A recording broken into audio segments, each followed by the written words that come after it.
Hello guys, welcome back to your YouTube channel SK study away of success. मैं हूं आपका educator Shivam Mishra. अच्छा, एक चीज आपसे मैं पूछूं, सर है क्या कि आता है जीवन परिचय? क्या आता है सर? जीवन परिचय। कहें गुरुदेव जीवन परिचय तो कक्षा 10वीं में हुआ करता था। अब क्या आता है? अब आता है साहित्यिक परिचय, है कि नहीं? जीवन परिचय और साहित्यिक परिचय में सर अंतर क्या है, हमें आज तक पता नहीं चला। तो मैं आपसे ये पूछूं कि रेलगाड़ी का इंजन पहले आता है या फिर रेलगाड़ी का डिब्बा? आप ही कमेंट करके बताओ, सोचो। बहुत लॉजिकल, बहुत सिंपल भाषा में हम पढ़ाएंगे, टेंशन ना लो। देखना यार, बस 10 दिन का वेट करो, मैं लाइव आ रहा हूँ लेकर। लाइव ही मैं आऊंगा यूट्यूब पे, पढ़ाएंगे। अब हम लाइव आ रहे हैं, कुछ दिन का वेट करो, ज्यादा नहीं, हर एक चीज मिलेगी। ठीक है ना? तो आप कहेंगे गुरुदेव पहले तो आया होगा रेलगाड़ी का इंजन, उसके बाद ही डिब्बा ना? उसके बाद ही डिब्बा बना होगा कि पहले डिब्बा बना ली दिए होंगे तब इंजन के बारे में सोचे होंगे? नहीं, पहले चीजों को बनाया जाता है आगे वाला, उसके बाद पीछे वाला आ जाता है ऑटोमेटिक। तो इसी प्रकार सबसे पहले आता है सर जी क्या, हमारा जीवन परिचय।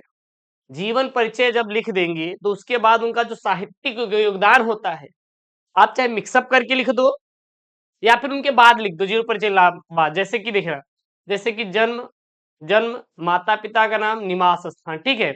उसके बाद उन्होंने क्या पढ़ाई किया था, अपने जिन कौन कौन निबंध लिखे हैं, साहित्यकार के रूप में प्रसिद्ध है, निबंधकार के रूप में प्रसिद्ध है, यही सब साहित्यिक परिचय है। मतलब उनका क्या था साहित्यिक योगदान, क्या उन्होंने निबंध लिखा था, क्या उन्होंने उपन्यास लिखा था, ये जब सारी चीजें हम लिखते हैं तो ये साहित्यिक परिचय हो जाता है। फिर लास्ट में मृत्यु के बारे में लिख देते हैं तो बन जाता है पूरा साहित्यिक परिचय। समझ में आया? और जो पेपर है यूपी बोर्ड में क्लास 12th हिंदी की, हिंदी सर दो होता है, एक साहित्यिक होता है और एक सामान्य हिंदी होता है। एक साइंस वालों बच्चों के लिए होता है, एक आर्ट वाले बच्चों के लिए होता है। दोनों में सर पता है बहुत ही माइनर डिफरेंस है। पहला, सब कुछ सेम रहेगा, खंड क सब कुछ सेम रहने वाला है, 100% सेम। लेकिन जो खंड ख होता है उसमें थोड़ा बदलाव हो जाता है, संस्कृत के विभक्ति वचन ये सब वाक्य जुड़ जाते हैं। बाकी पत्र लेखन, निबंध लेखन दोनों आपका सेम रहेगा, जो कि कक्षा 12वीं साहित्यिक हिंदी में और सामान्य हिंदी दोनों में रहेगा। ठीक है ना? तो बस यही थोड़ा सा डिफरेंट रहता हो गया, बाकी कुछ नहीं रहता। आज मैं यहाँ पे बताने वाला हूँ। अब वीडियो अगर आधे से छोड़ के जाएंगे तो खतरनाक साबित होगा, फिर हमें मत बोलिएगा। आधा अधूरा ज्ञान बहुत खतरनाक होता है, जहरीला होता है। तो वीडियो आधे में मत छोड़ के जाना। भाई साहब, मैं आज को आपको बताने वाला हूँ, एक लेखक होते हैं, दूसरे कवि होते हैं। तो हम सर यहाँ पे बताने वाले हैं कि लेखक और कवि का जीवन परिचय कैसे आप बोर्ड एग्जाम में लिखेंगे। जो 2025 का बोर्ड एग्जाम है, 24 फरवरी शुरू हो रहा है। और आपके मन में ये भी होगा गुरुदेव अभी तक मैंने पढ़ाई शुरू नहीं किया है। आपसे मैं पूछ रहा हूँ, क्या पढ़ाई नहीं किए हैं आप? नहीं किए हैं ना? तो आपके लिए मैं लेकर आऊँ महाभारत बैच। वहां पे मैं लाइव वो मैं पेपर सॉल्व करा रहा हूँ, जहां से पेपर छपेंगे आपके यूपी बोर्ड एग्जाम 2025 में। नहीं किया है महाभारत बैच ज्वाइन? तुरंत कर लो भाई, link in the description box. Google play store से एसके मिस्ट्री को डाउनलोड करिए, मात्र 101 रुपया में पूरे विषय, सिलेबस, हैंड रिटन नोट्स, पूरा मैं आपको आने वाला पेपर कवर करवा दूंगा। काम खत्म हुआ, जरूरत ही नहीं है। कम टाइम में अच्छा नंबर स्कोर करो, मात्र वही पढ़ लो इंपॉर्टेंट क्वेश्चन। वही इंपॉर्टेंट ही मैं दे रहा हूँ, इंपॉर्टेंट ही मैं दे रहा हूँ, ठीक है ना? पेपर के माध्यम से इंपॉर्टेंट दे रहे हैं। कर लो, काम खत्म। 101 रुपए में महाभारत बैच ज्वाइन करें, link in the description box. और पीडीएफ के लिए टेलीग्राम चैनल एसके स्टडी जरूर ज्वाइन करें, ठीक है? और एक चीज और, अब अगर आप पढ़ना नहीं शुरू किए तो भैया पढ़ना शुरू कर दीजिए। अब टाइम खत्म है, हमारे पास टाइम नहीं है, ठीक है ना? सपना पूरा करना है तो सर मेहनत करना हमें आना चाहिए। बाकी सब हमें कुछ भी नहीं सुनना, बाकी हमें कुछ भी नहीं सुनना। वीडियो को लाइक कर देना, चैनल को सब्सक्राइब कर लो भाई। तो यहाँ पे जो प्रश्नोत्तर संख्या 8 का, सॉरी प्रश्नोत्तर संख्या 5 का क होता है, ये होता है लेखक का साहित्यिक परिचय। और 8 का जो 5 का ख होता है, 8 नहीं बल्कि 5 का क्या होता है सर, ख होता है, वो होता है कवि का साहित्यिक परिचय। तो यहाँ पे हम सर जो देखने वाले हैं, ये लेखक का साहित्यिक परिचय देखने वाले। किसका सर जी? लेखक का। पहले लेखक के बारे में देख लेते हैं, उसके बाद हम कवि के बारे में देख लेंगे कि किस प्रकार से आपको लेखक और कवि का जीवन परिचय लिखना है बोर्ड परीक्षा में, ठीक है ना? हमारे पेपर में आप देखेंगे तो डायरेक्ट दिया रहता है अधिकतम 80 शब्दों में लिखिए। क्या दिया रहता है? अधिकतम 80 शब्द। मतलब मैक्सिमम से मैक्सिमम जो लिमिट क्रॉस करनी है 80 शब्द तक जाना है, उससे बाहर आपको नहीं लिखना है। 80 शब्द मतलब एक पेज, काम खत्म, एक पेज काम खत्म, उससे ऊपर लिखना ही नहीं है। बच्चे दो दो तीन तीन पेज का भाई साहब तैयार कर लिए, लिखे जा रहे हैं लिखे जा रहे हैं लिखे जा रहे हैं, नहीं भाई बिल्कुल भी नहीं। एक पेज ऑनली आप लोग भाई तैयार करो, काम खत्म, मतलब एक आपका 80 शब्द हो जाएगा, ठीक है ना। जैसे यहाँ पे प्रश्नोत्तर संख्या सबसे पहले 5 का आप कर डाल दीजिएगा, अगर आप जब साहित्यिक परिचय लिख रहे हैं अपने बोर्ड एग्जाम में।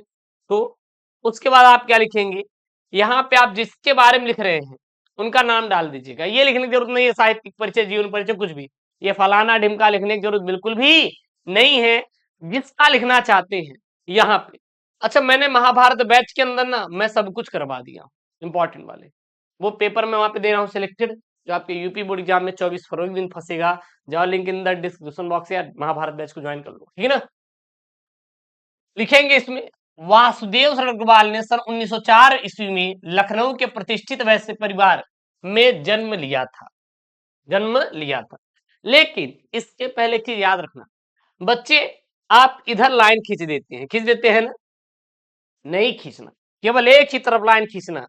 और यहाँ पे ये बात ध्यान दीजिएगा, उसके बाद ही ये सब करना है प्रोग्राम, ठीक है ना। वासुदेव अग्रवाल ने 1904 ईस्वी में लखनऊ के प्रतिष्ठित वैश्य परिवार में जन्म लिया था।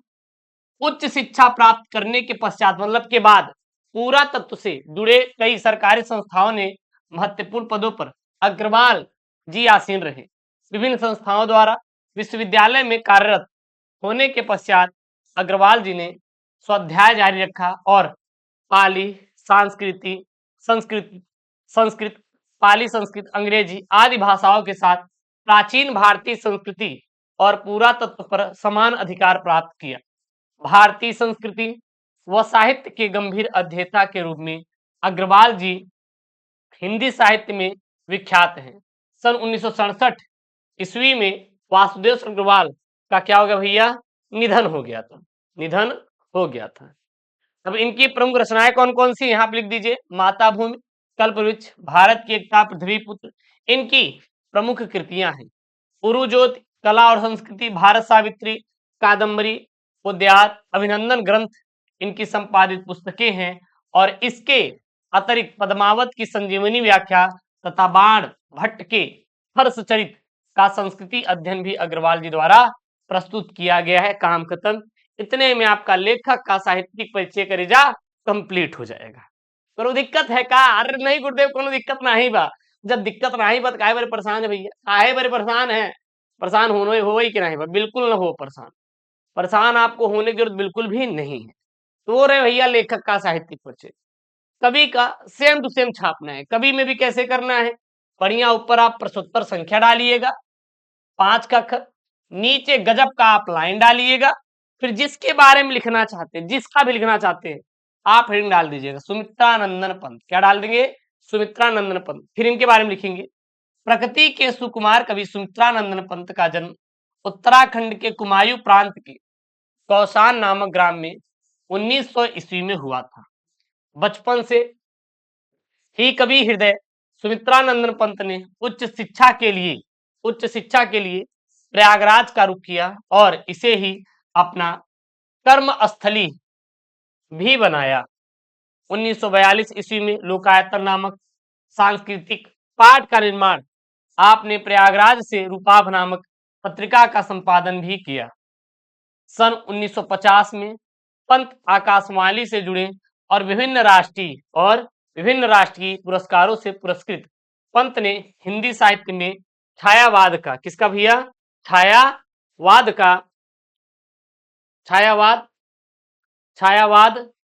का धारा का प्रवर्तन भी किया। क्या किया भैया? धारा का प्रवर्तन भी किया।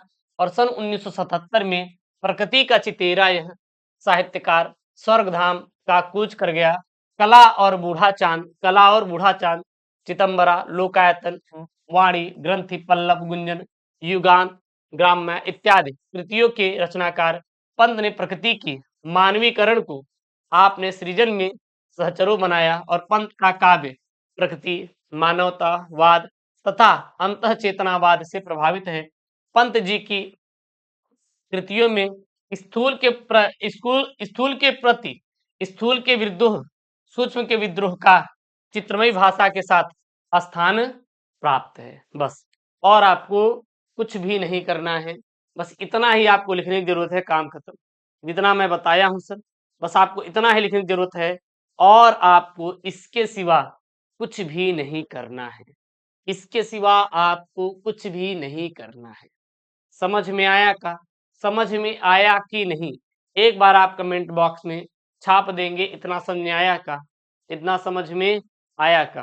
ठीक है ना? तो ये रहा आपका सर जी साहित्यिक परिचय, लेखक और कवि का। सेम टू सेम आप पेपर में छाप के आइएगा। मैं सर चैलेंज करता हूं, एग्जामिनर एक भी नंबर नहीं काटेगा, बस ऐसे ही लिखना है। कम टाइम में ज्यादा नंबर स्कोर करना है, क्योंकि अब समय बिल्कुल भी नहीं है। और हाँ, वीडियो को लाइक नहीं किया तो वीडियो को लाइक करिए, चैनल को सब्सक्राइब नहीं किया तो चैनल को सब्सक्राइब करिए, अपने दोस्तों के साथ वीडियो को शेयर करिए। मिलते हैं नेक्स्ट वीडियो में दोस्तों। थैंक यू, जय Hind, take care, bye bye.